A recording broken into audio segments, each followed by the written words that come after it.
Hi there, it's Dr. Grant Pagdin. I recently had a question from one of my hormone replacement clients who was asking, can progesterone be associated with any type of cancer? And this is a very good question because a number of years ago, back around 2000, there was a big study called the Women's Health Initiative, the Women's Health Study. And they looked at women that were on traditional forms of hormone replacement back in those days, which included Premarin, the type of estrogen generated from pregnant horse urine, and a synthetic progesterone called Provera. The other name for that is medroxyprogesterone acetate.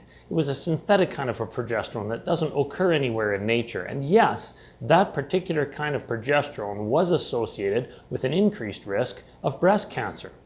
So we no longer use that kind of progesterone. It's not recommended.